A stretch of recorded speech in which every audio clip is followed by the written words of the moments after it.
In my last video, I repaired the cooling system on my 1984 Audi 4000 Quattro, new water pump, hoses, clamps, flush, things like that. Of course, I had to take it on a celebratory drive when I was done. In this video, I need to reassemble the power steering system. Actually, I need to find the power steering system.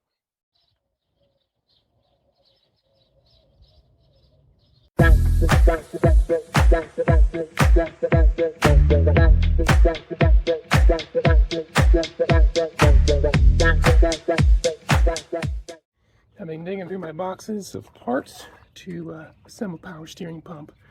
Found this real nice bracket. Previous owner had powder coated. Looks fantastic. You can tell it's going to bolt right here.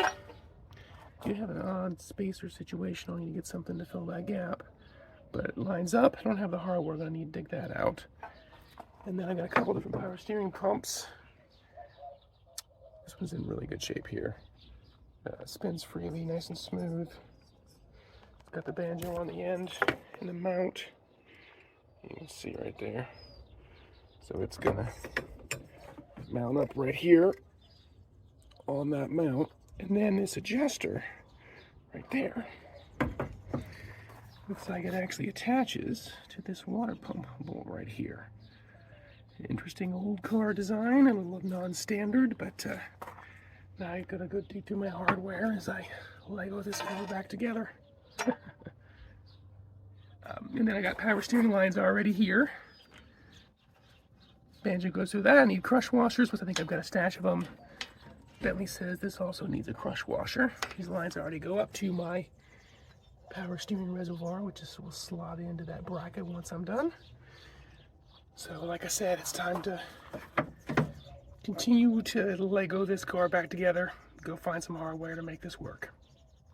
Right now I'm making sure that these bolts are not too long, that they're not going to bottom out so I don't accidentally crack something. And fortunately I got at least 6 turns past what I needed. So I've got good thread engagement, but no risk of cracking anything. Good. So I went to the hardware store, got myself some nice new stainless hardware and washers for this bracket. So I got one down here, these 2 up here. Right now I'm using 3 washers on the back to fill that gap. I'm not thrilled with that solution. Got some feelers out to see if there's something else factory that goes there. You need a factory spacer, or maybe there's a bracket that taps in there somehow. But for the moment, I'm gonna start getting this cinched up.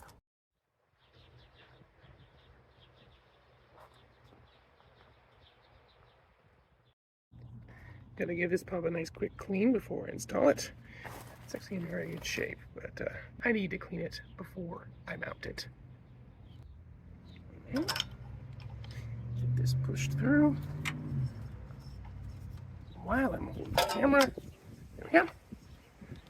And of course, I got a new hardware for the other side, because why wouldn't I? New washer, new nut. Okay, bracket cleaned up nicely. So did this little slider retaining piece. I did by a new nut and washer for the back side. This one has the original powder coat, and it still looks pretty good. So I'm gonna leave it as is and mount it on the car. We got the adjuster mounted, and you can see here I had to get a longer water pump mounting bolt. It's got to have enough length to get purchase on that section right there, that cast iron bolt part, and it's just the right length. It engages almost to the back. It's perfect.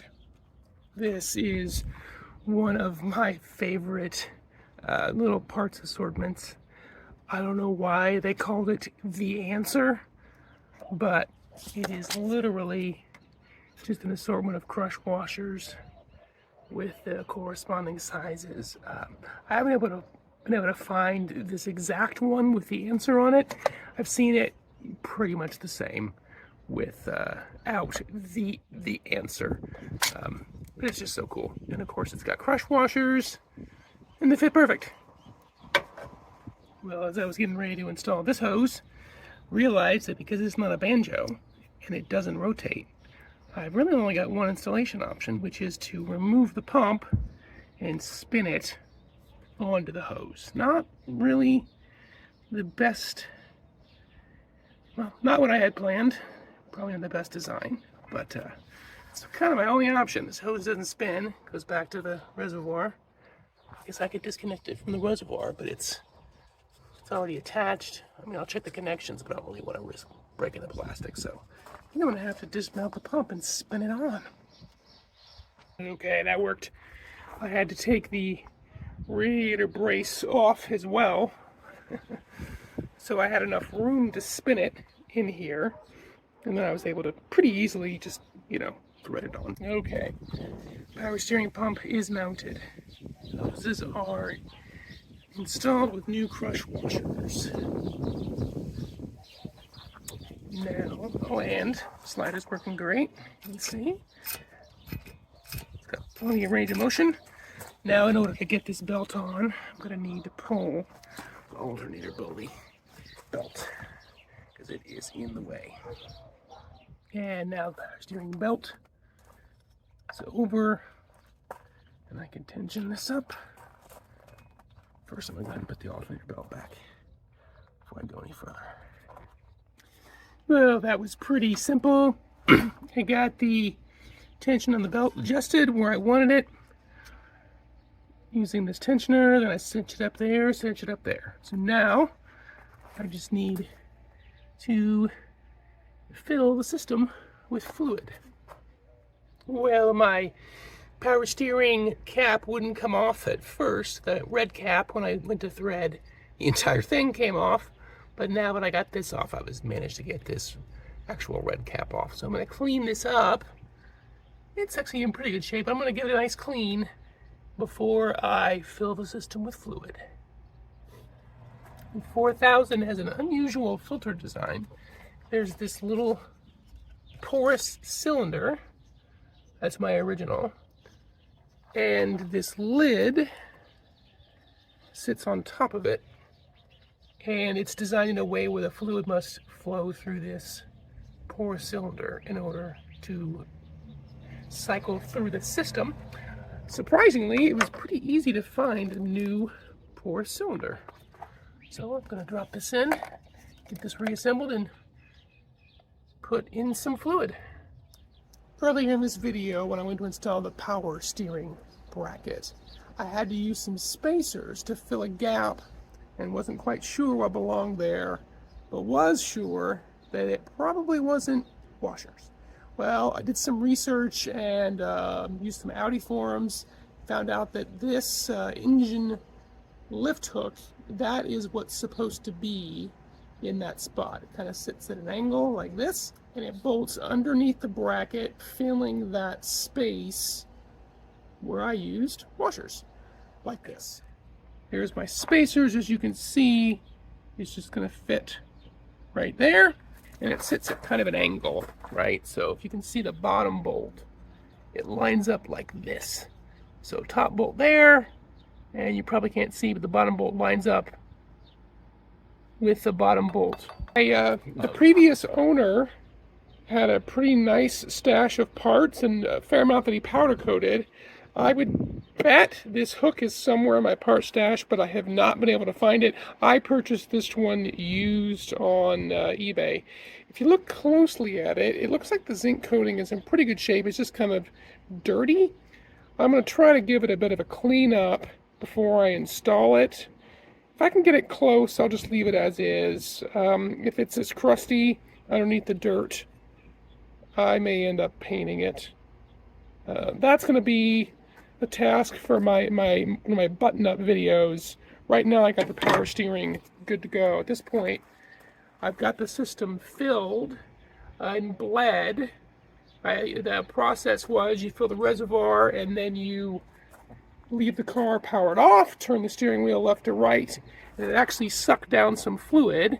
Obviously you fill it back up, do it again, and it kept going until it wasn't sucking any more fluid. Once I finished that manual bleed process, then I did bleeding with the engine running. So at that point, it's actually sucking fluid through the power steering pump.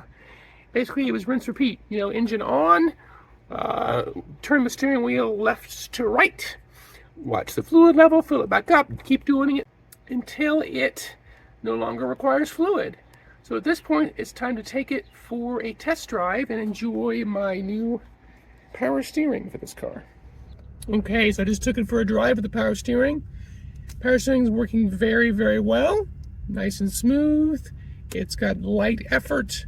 Yeah, I put about 5 miles on the car so far with power steering. Well, high speed, low speed, parking lots, and it works very well. Here, I'm going to show you. Please excuse how filthy the car is, but look.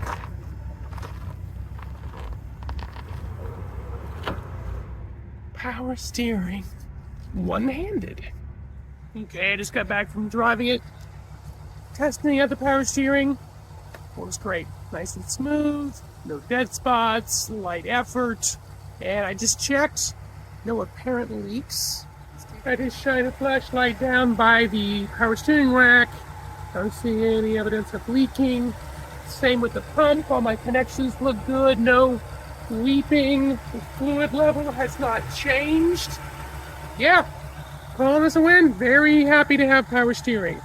Now I think it's time to play you the sound of vintage 5-cylinder goodness.